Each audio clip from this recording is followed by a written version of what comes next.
como hablamos la semana pasada hicimos la introducción del nuevo estudio que estamos iniciando. Ya terminamos el estudio de las parábolas y la semana pasada iniciamos conociendo a Dios. Ese conociendo a Dios va a ser un estudio muy largo, como hablamos, pues va a ser muy, digamos, muy por encima, porque pues, es muy difícil que nosotros podamos conocer a fondo al Señor. Pero sí nos van a dar muchos tips para tener una idea de quién es nuestro Señor, quién es nuestro Dios, de quién es que nosotros debemos enamorarnos, de quién es que nosotros estamos enamorados. Entonces hay que conocer a ese Dios, porque así como le dijo el Señor por medio de Oseas al pueblo de Israel, le dice en el versículo 6 del capítulo 4, mi pueblo fue destruido porque le faltó conocimiento. Por cuanto desechaste el conocimiento, yo te echaré del sacerdocio. Y porque olvidaste la ley de tu Dios, también yo me olvidaré de tus hijos. Entonces hoy iniciamos ya en forma el estudio sobre conociendo a Dios. Y empezamos con el conocimiento de Dios. O sea, de qué es lo que de qué es lo que va a tratar esto. ¿Por qué hay que conocer a Dios? ¿Por qué? Porque es el mayor de los conocimientos.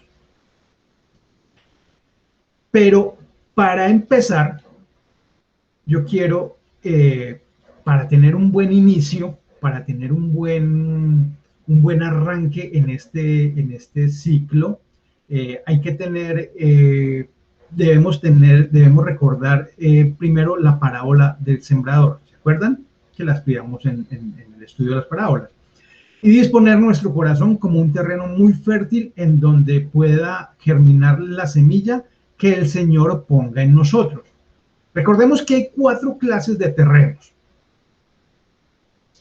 La semilla que cae junto al camino, esa semilla es donde vienen las aves del cielo y se la comen.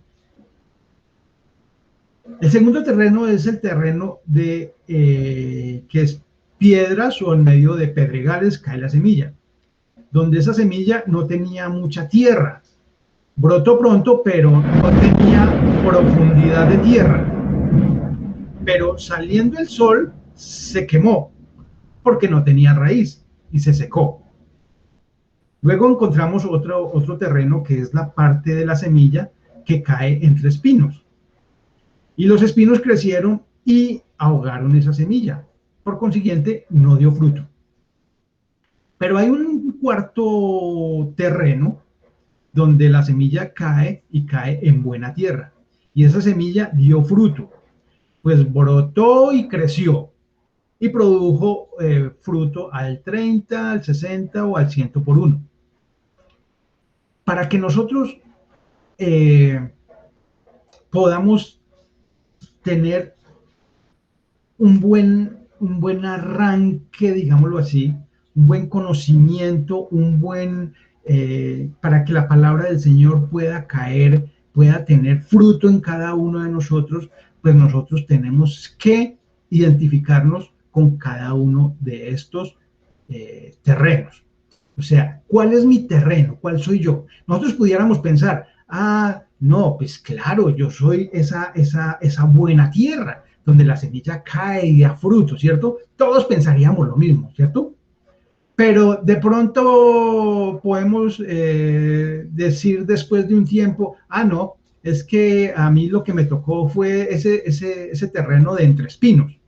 Y entonces, pues ya ahí, ¿qué culpa? No, a mí me tocó ese, y el otro dirá, no, a mí me tocó la semilla que cae cerca al borde del camino, o entre pedregales, o entre piedras. Y entonces, pues ahí podríamos decir, ¿y nosotros qué culpa? ¿Cierto? Pero no, ese no es el hecho, ese no es el propósito de la parábola. La parábola lo que quiere es que nosotros necesitamos preparar ese terreno para que esa semilla caiga en buena tierra. O sea, entonces depende, el terreno depende de cada uno de nosotros. Necesitamos que nuestro corazón sea buena tierra para que la semilla que el Señor va a sembrar en cada uno de nosotros haya fruto, de fruto. Así que pongamos nuestra mejor disposición. Ahora, ¿cómo es que voy a preparar yo entonces ese terreno? ¿Cómo es que yo voy a hacer esa tierra fértil? ¿Cómo es que yo voy a hacer esa buena tierra para que esa semilla que va a caer produzca fruto? Entonces, ¿qué es lo que tengo que hacer? Entonces, ahí es donde entramos nosotros. Pongamos nuestra mejor disposición para escuchar. Tomémonos el tiempo para tomar apuntes. Cojamos una Biblia física. Vea, yo no estoy en contra de las Biblias en el celular, pero cuando vamos a estudiar la Biblia, lo mejor es que tengamos una Biblia física, porque en el celular entran llamadas, entran WhatsApp, entran mensajes, entran correos, entran de todo. Y eso lo que hace es desviarnos, porque de seguro es preciso que nosotros empezamos a estudiar la Biblia, a meternos ese calabado en las escrituras y empiezan las llamadas y empiezan los mensajes y empiezan a llegar los WhatsApp. ¿Para qué? Precisamente para eso, para desviar nuestra mirada, para que esa semilla no produzca fruto en cada uno de nosotros. Entonces depende de cada uno de nosotros que preparemos ese terreno. Entonces, eh, si estamos dispuestos a escuchar el mensaje de Dios, entonces me voy a acomodar, o sea, me voy a disponer como para escuchar. Entonces, si estoy acostado, pues me voy a sentar, porque acostado, pues como quien dice, sí, pues ahí me conecté. O sea, pero entonces esa semilla de seguro va a caer o junto al camino, o en medio de piedras, o en medio de los espinos. Entonces, pongámonos ese propósito, vamos a disponernos, acomodámonos. Si estamos dormidos, pues tomémonos un tinto así oscuro o un vaso con agua. Que nuestra actitud sea como si fuéramos a escuchar, a hablar de nuestro amado o de nuestra amada. Cuando tenemos la actitud correcta, entonces al Hijo le place revelarnos al Padre. Dice en Mateo 11:27. Mi Padre me ha entregado todas las cosas. Nadie conoce al Hijo sino el Padre. Y nadie conoce al Padre sino el Hijo. Y aquel a quien el Hijo quiera revelarlo. ¿Y a quién quiere revelarle el Hijo al Padre? Aquella persona que tiene esa actitud, que tiene ese deseo por conocer más de nuestro Dios, por conocer más de nuestro amado, por conocer más de nuestro Señor, por ese Dios que nos sacó de ese mundo de tinieblas a su luz admirable. Entonces, preparemos ese terreno, no solamente hoy, sino en todo, en los servicios, en las charlas, en las enseñanzas, en los estudios bíblicos, en todo, en los servicios dominicales, en todo debe de existir ese deseo en nosotros. Y de seguro que ahora sí, el Hijo nos va a revelar el Padre.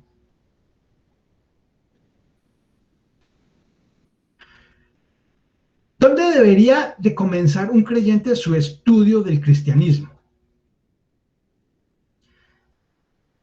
El cristianismo se trata primera y principalmente acerca de la persona y la obra de Dios, ¿cierto? Por lo tanto, deberíamos de comenzar nuestro estudio con Él. Nuestro estudio debe comenzar conociendo al Dios de la Biblia, porque hemos escuchado muchas veces de que en la Biblia se habla de un Dios, ¿cierto? Pero ahora vamos a tener, recuerden el objetivo y el propósito que estudiamos la semana pasada. ¿Cuál va a ser el objetivo de este estudio? El propósito de este estudio al final. Que cada uno de nosotros tengamos un encuentro personal con Dios. Que cada uno de nosotros tenga una relación personal íntima con el Señor. Entonces, Jeremías 23:24 dice, así dice el Señor, es bien importante esto. Recordemos que nosotros la vez pasada vimos el por qué estudiar la Biblia, por qué no estudiar otros libros. Y aquí en Jeremías dice, así dice el Señor, lo que quiere decir que es el Señor quien nos va a hablar, no son enseñanzas. Hoy vamos a ver mucha Biblia porque es la Biblia, las Escrituras, las que nos hablan de Dios, ¿cierto? Es ahí para nosotros poder tener ese conocimiento de Él. Entonces dice, así dice el Señor, que no se gloríe el sabio de su sabiduría, ni el poderoso de su poder, ni el rico de su riqueza. Si alguien ha de gloriarse, que se gloríe de conocerme y de comprender que yo soy el Señor. La pregunta, hasta hoy, ¿cuánto tiempo llevamos nosotros oyendo hablar del Señor? Entonces, ¿nos gloriamos de conocerle? ¿Y comprendemos quién es el Señor? Dice el versículo 24, en la parte B, que actúo en la tierra con amor, con derecho y justicia, pues es lo que a mí me agrada, afirma el Señor. Es el conocimiento más importante y esencial que puede tener una persona. Es el tesoro más valorado que una persona pueda conseguir, que una persona pueda recibir ese regalo tan grande. Los atributos de Dios se refieren a sus características fundamentales, características de Dios, esas características permanentes e inmutables. Es decir, ¿quién es Él realmente? Debería resultar obvio que el conocimiento de Dios sea lo más importante para que nosotros podamos, o que nosotros podamos tener, para que nosotros podamos ser verdaderamente libres. Porque Juan 8 dice, conoceréis la verdad y la verdad los va a hacer libres. Entonces vamos a conocer esa verdad, esas características de Dios. Como cristianos deberíamos dedicar nuestras vidas cuando nosotros comenzamos a entender, cuando nosotros comenzamos a comprender qué es lo que el Señor nos ha puesto en las manos, qué es lo que el Señor quiere regalarnos. Entonces deberíamos dedicar nuestras vidas y esforzarnos por conocer a Dios. Y no solamente conocerlo, sino darlo a conocer. Así como el mayordomo infiel, ¿se acuerdan de la parábola del mayordomo infiel? Que dedicó su esfuerzo para hacer lo malo. Así como nosotros nos esforzamos por conseguir dinero, así como nosotros nos esforzamos por hacer buenos negocios, así como nosotros nos esforzamos por conseguir, qué sé yo, casa, carro y beca, así como nos esforzamos por conseguir, en términos generales, dinero para suplir todos nuestros caprichos y nuestros deseos, así debemos nosotros de esforzarnos por conocer a Dios. La pregunta, ¿lo estamos haciendo? ¿Nos estamos nosotros esforzando? Porque ahorita es muy fácil, ¿cierto? Si ahorita llego relajado a la casa y prendo el computador y me conecto. 1 hora y ya. ¿Y el resto? ¿El resto de tiempo? El conocimiento de Dios comienza con sus atributos. El conocimiento de su voluntad, la cual se refiere a sus propósitos, planes y deseos. Estamos llamados a buscar la voluntad de Dios y a vivir de acuerdo con ella. En las Escrituras, la palabra insensato, que la oímos muchas veces y la leemos muchas veces en la Biblia, en las Escrituras, es un término moral. No se refiere a una persona que carece de inteligencia, sino a alguien que no reconoce la importancia de conocer a Dios y vivir de acuerdo a su voluntad. Nosotros sí reconocemos la importancia de conocer a Dios. O hasta ahora nos estamos, no, es que verdaderamente sí, parece ser que es importante. Entonces, somos unos insensatos si no reconocemos esa importancia y si no reconocemos que hay que vivir de acuerdo a su voluntad. ¿Cuál es el único y grandioso propósito de la nueva relación de los creyentes con Dios? Juan 17:3 lo vimos la semana pasada. ¿Cuál es el único y grandioso propósito de la nueva relación de los creyentes con Dios? Dice Juan 17:3. tener la vida eterna. La vida eterna no se refiere solamente a una cantidad de vida, por ejemplo, vivir sin fin, no, sino que también se refiere a una calidad de vida. El mayor propósito de la vida es conocer a Dios en una relación íntima. Conocer a Dios y tener esa relación íntima con Él. No basta oír hablar de Dios, no basta. Si queremos tener esa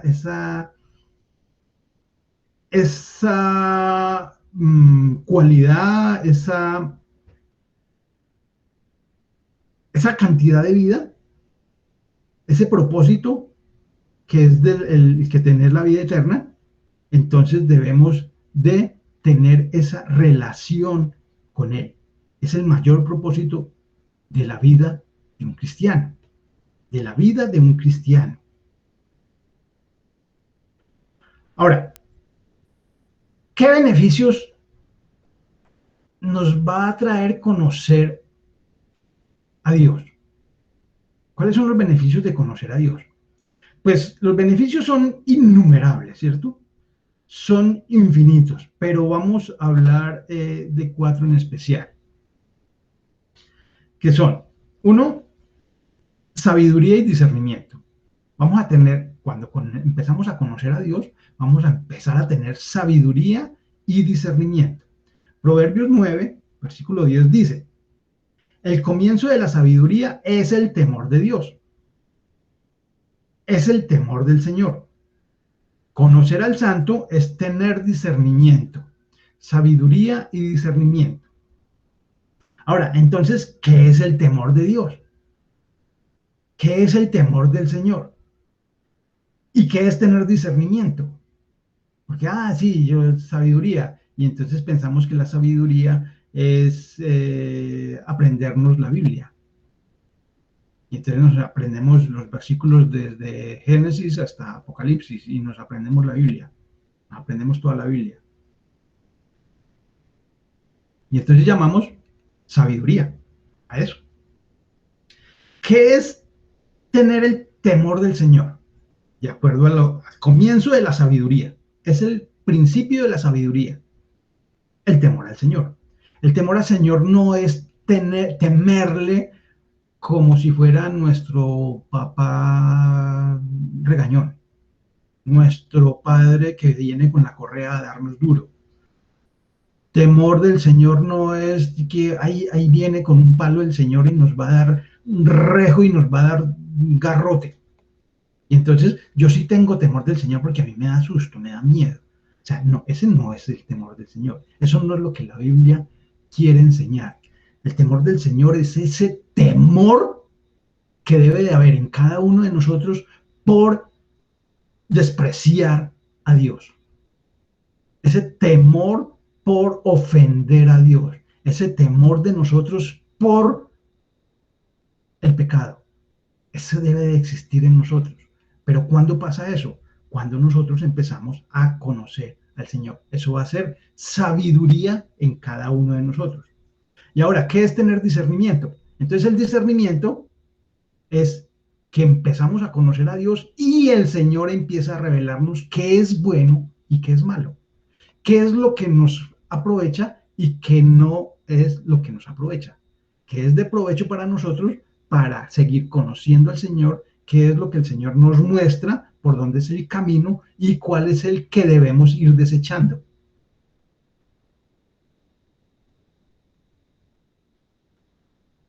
El segundo es la confianza o fe. Salmo 9, versículo 10 dice, en ti confían los que conocen tu nombre.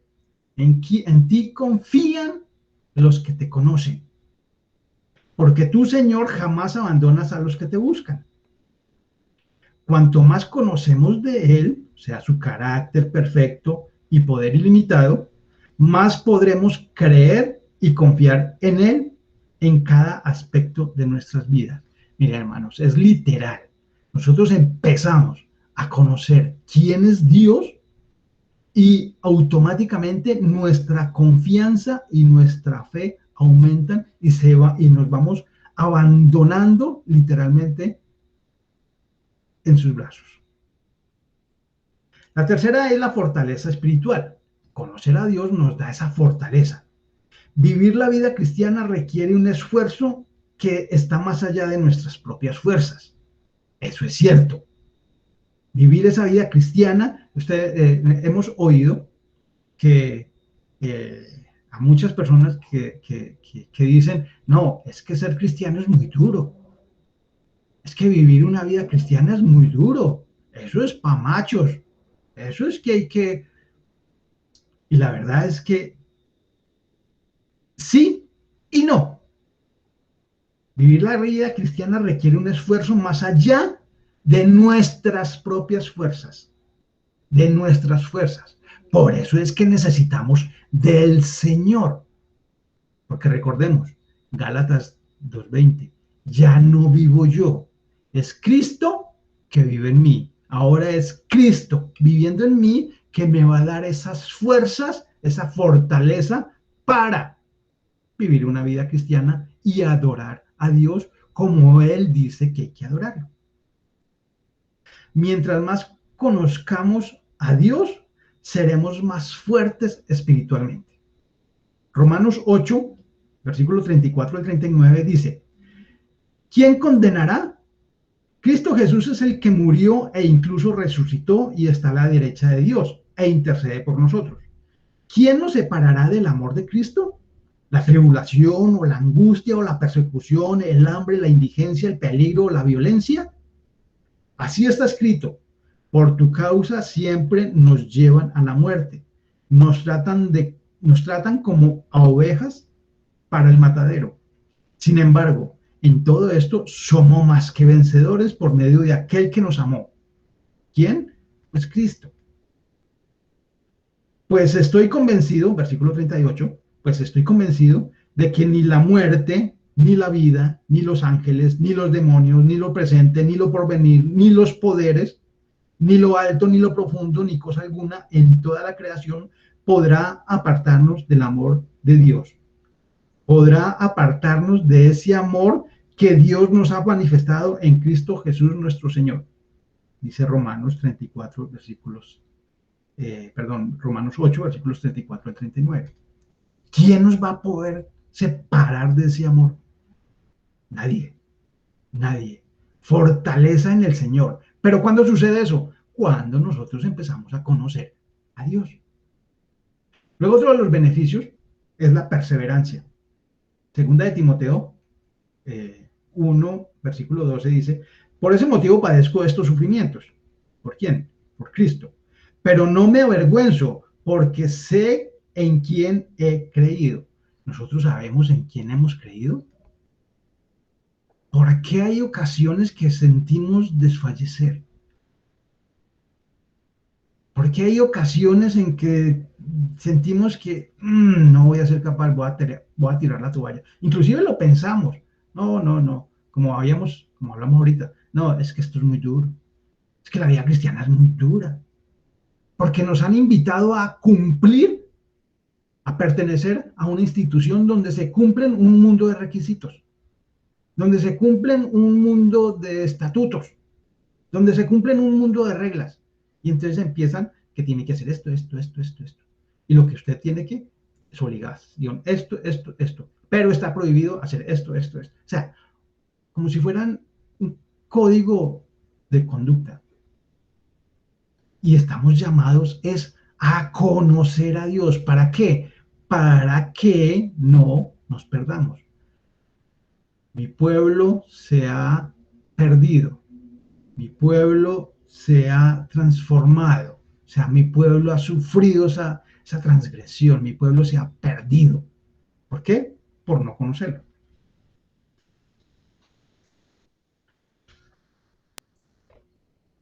Ahora, si hay unos beneficios, hay unos peligros de no conocer a Dios. Igualmente que los beneficios, pues los peligros también son muy amplios. Pero vamos a ver solamente estos 6. El primero, primer peligro, tener una visión de Dios a nuestra propia imagen. El hombre se forma sus propias opiniones y crea una versión de Dios a su propia imagen. El resultado será siempre una visión deformada y degradada de Dios. Eso siempre dará lugar al juicio de Dios. Cuando yo era, del mundo, cuando yo vivía en el mundo de tinieblas, yo vivía en el mundo normal, secular, entonces yo decía que yo creía en Dios, pero yo creía en Él a mi manera.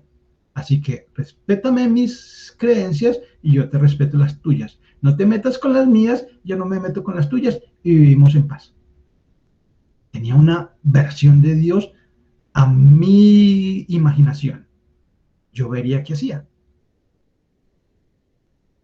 Isaías 44, versículos 9 al 20, pues habla de la idolatría como tal. Dice que los que fabrican ídolos no valen nada. Dice el versículo 9. Y sigue hablando de esos dioses que el mundo se inventa. Y dice en el versículo 14, derriba los cedros, o sea, ese hombre que no conoce al Señor, derriba los cedros y escoge un ciprés o un roble y lo deja crecer entre los árboles del bosque, o planta un pino que la lluvia hace crecer. Al hombre le sirve de combustible y toma una parte para calentarse. Enciende un fuego y hornea pan con ese mismo árbol, ¿no? Con ese mismo tronco, con ese mismo árbol que sembró. Pero también labra un dios y lo adora. Hace un ídolo y se postra ante él. Entonces, si nosotros tenemos memoria, porque bueno, los que hemos salido de ese mundo, pues literalmente esto hacíamos, ¿no? Nos postrábamos delante de un madero. Y el resto de la madera, pues aquí nos están diciendo qué hacían con ellos. Hacían una hoguera, lo cogían como combustible y otros lo utilizaban como leña. Pan. Y otros, como nosotros, con el resto de ese árbol, nos postrábamos delante de ese árbol. La mitad de la madera, dice el versículo 16, la quema en el fuego. Sobre esa mitad prepara su comida, asa la carne y se sacia. Dice el versículo 18, no saben nada, no entienden nada, sus ojos están velados y no ven, su mente está cerrada y no entienden. Les falta conocimiento y entendimiento. Oiga, yo a veces me sorprendo, literal, como si me estuvieran describiendo mi vida pasada. Me faltaba conocimiento y entendimiento, lo que acabamos de leer, lo que acabamos de ver atrás, los beneficios. No se ponen a pensar ni a decir. Use la mitad para combustible, incluso hornee pan sobre las brasas, hace carne y la comí. ¿Y haré algo abominable con lo que me queda? O sea, ni siquiera, ¿qué íbamos a pensar? ¿Por qué íbamos a pensar eso? Pues, ¿cómo? Eso es un sacrilegio. ¿Me postraré ante un pedazo de madera? Pues eso hacíamos. Entonces, tener una versión de Dios a nuestra propia imagen, uno de los peligros más grandes de no conocer a nuestro amado, a nuestro Dios. No tenemos disculpa. No tenemos disculpa. Si no conocemos a Dios, vamos a adorar lo que el mundo nos dice que hay que adorar. Adoramos al Dios que a nosotros nos parece que es Dios. O adoramos aquello que creemos que puede interceder por nosotros para llevarnos al verdadero Dios. O sea, totalmente desviados. ¿Por qué? Por falta de conocimiento, por falta de entendimiento. Grande ese peligro, ¿no? Luego otro peligro que es la falsa adoración. Pues el uno conlleva al otro, ¿no? Si no sabemos el verdadero, no conocemos el verdadero Dios, pues lógicamente vamos a tener una falsa adoración, supuestamente al verdadero Dios. Juan 4:22, recordemos el Señor cuando hablaba con la, con la mujer samaritana. Dice el versículo 22, ahora ustedes adoran lo que no conocen. Nosotros adoramos lo que conocemos porque la salvación proviene de los judíos, pero se acerca la hora y ha llegado ya. ¿En qué? En que los verdaderos adoradores rendirán culto al Padre. ¿En qué? En espíritu y en verdad. ¿Sí ven la diferencia de poder conocer a Dios? Porque ahora vamos a poder adorar al Padre en espíritu y en verdad. Porque así quiere el Padre que sean los que le adoren. ¿Cómo? En espíritu y en verdad. Porque su palabra es espíritu. Dios es espíritu.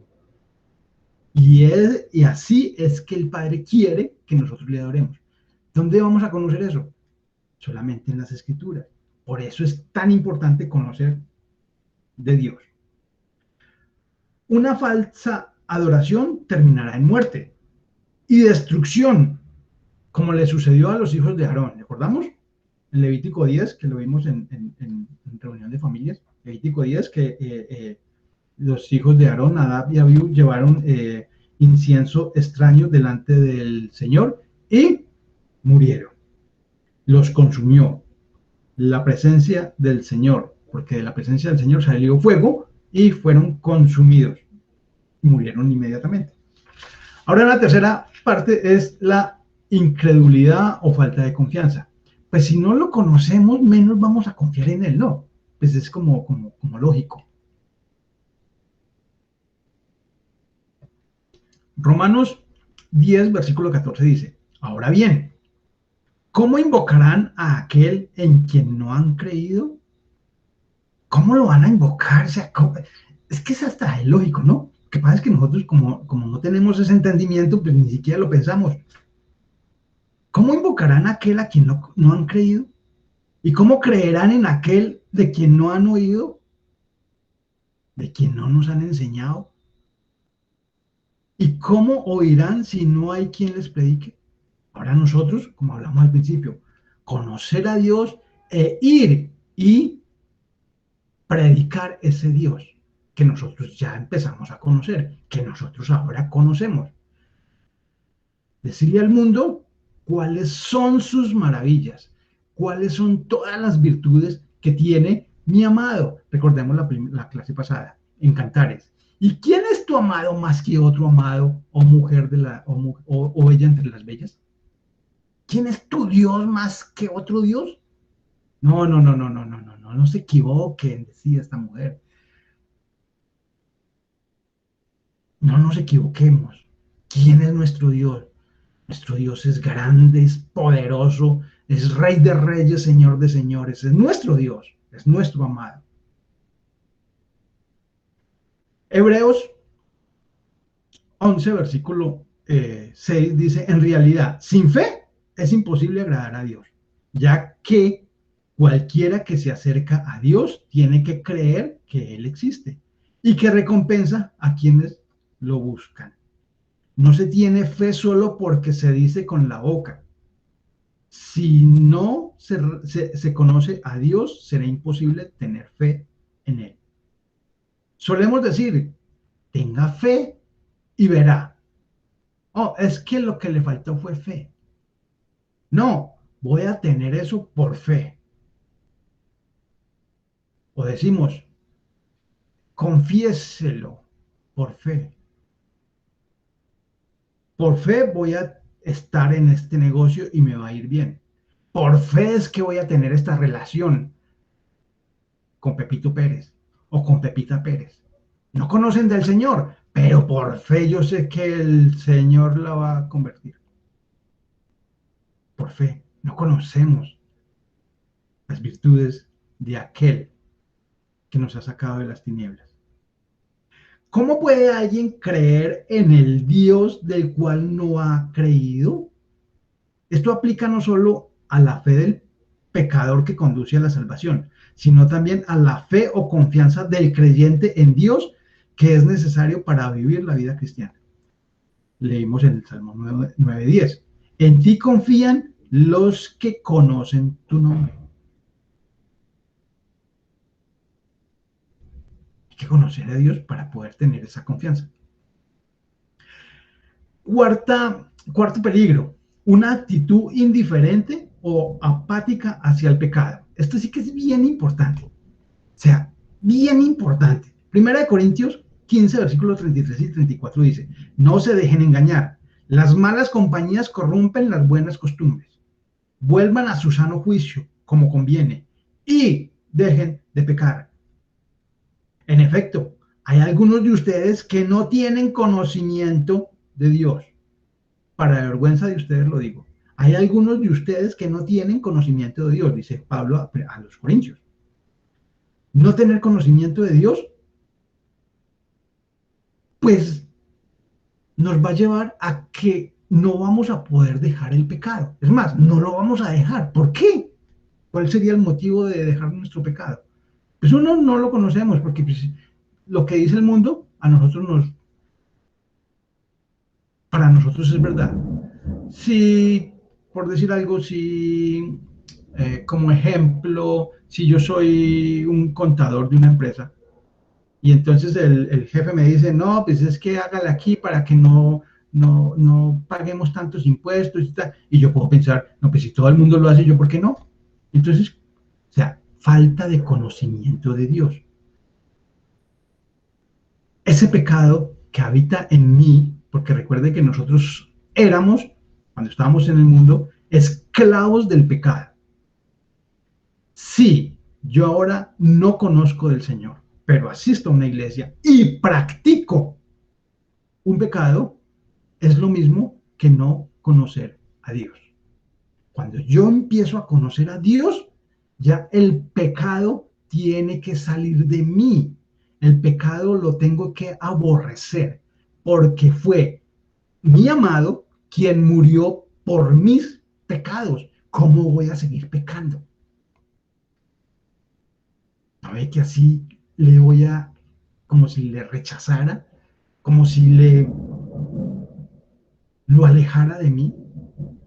No entiendo que el pecado produce muerte, porque todo aquel que pecare, ese morirá. Ezequiel 18:20.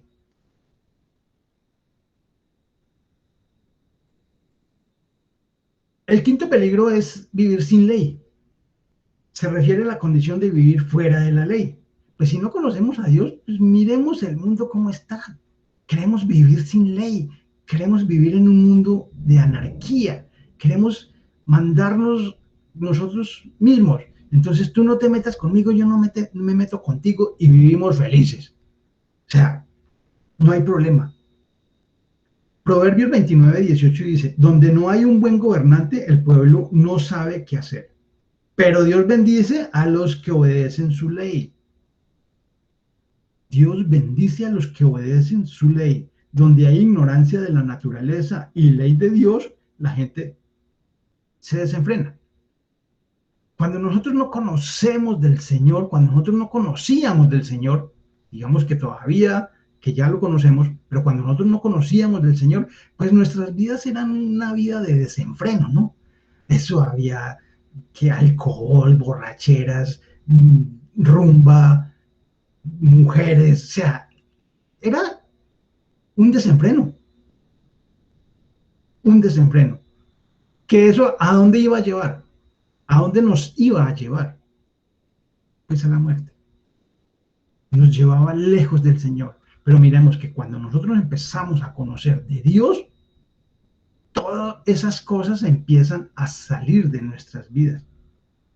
Oseas 4, versículo 1 y 2 dice, escuchen israelitas la palabra del Señor, porque el Señor va a entrar en juicio contra los habitantes del país. Ya no hay entre mi pueblo fidelidad ni amor, ni conocimiento de Dios. Cunden más bien el perjurio, la mentira y la mentira. Abundan el robo, el adulterio, el asesinato, un homicidio sigue a otro. Cuando nosotros no conocemos a Dios, un pecado sigue a otro.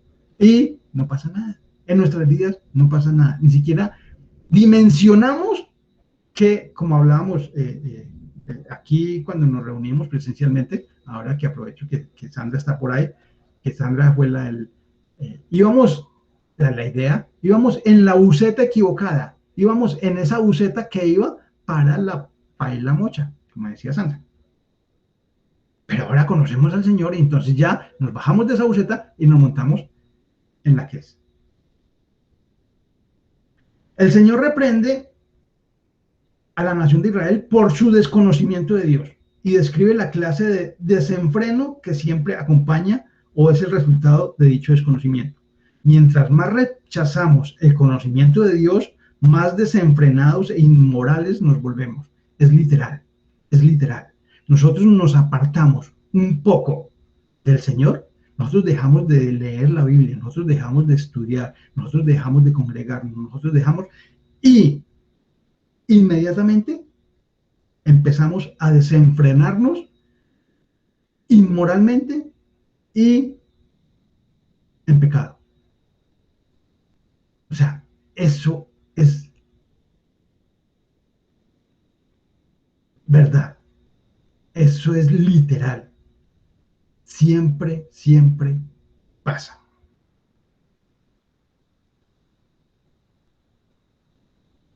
Un sexto peligro sería el juicio divino y destrucción o muerte. Esta es la consecuencia, digamos que más espantosa, más grave de la falta de conocimiento de Dios. Oseas 4, versículo 6, el versículo que iniciamos. Pues por falta de conocimiento mi pueblo ha sido destruido. Por falta de conocimiento de Dios vamos a ser destruidos. Vamos a morir.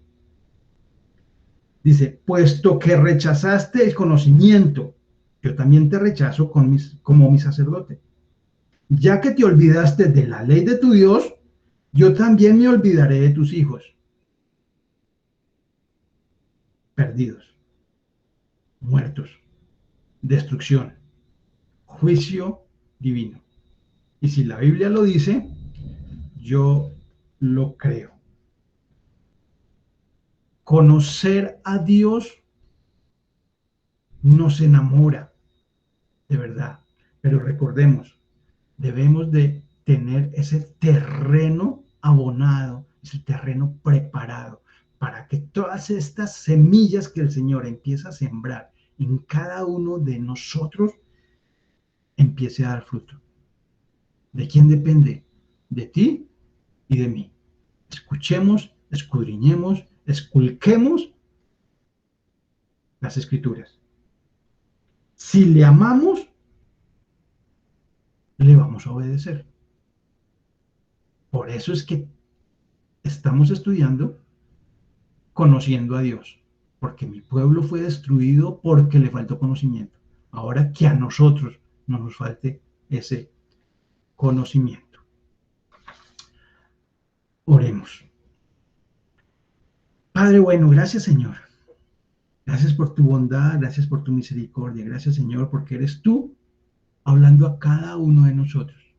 Gracias Señor por darnos esa revelación de tu palabra. Gracias Señor porque no te conocíamos Señor, solamente habíamos oído hablar de ti.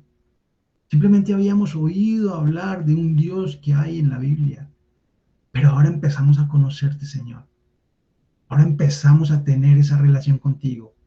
Ahora vamos a empezar a conocer cómo es que nos podemos acercar a ti. Ahora es que vamos a empezar a conocer cómo es que vamos a poder mantener una relación contigo. Ahora es que vamos a enamorarnos de ti, Señor. Tú lo has dicho, Padre. Tú has buscado un pueblo que te adore, que te ame. Gracias, Señor. Gracias por este día. Gracias por todos los hermanos que se han conectado. Gracias, Padre, porque recibimos tu palabra de parte tuya, Señor. Hemos leído las Escrituras y las Escrituras son tuyas, son tu palabra. inspiradas por ti. Gracias, Padre. Gracias, Señor. Pongo este resto de noche en tus manos, Padre bueno, este fin de semana. Hoy nos abandonamos en tus brazos, Padre. A ti sea la gloria y la honra. Tú eres bueno, Señor, que ahora es nuestro Señor, que ahora es nuestro Dios. De ti somos y a ti te pertenecemos, Señor. Y en tus brazos nos abandonamos. Gloria y honra a ti, Padre. Te doy en el nombre de Jesús, conforme a las Escrituras, de acuerdo a tu voluntad. A ti sea la gloria por los siglos de los siglos. Amén.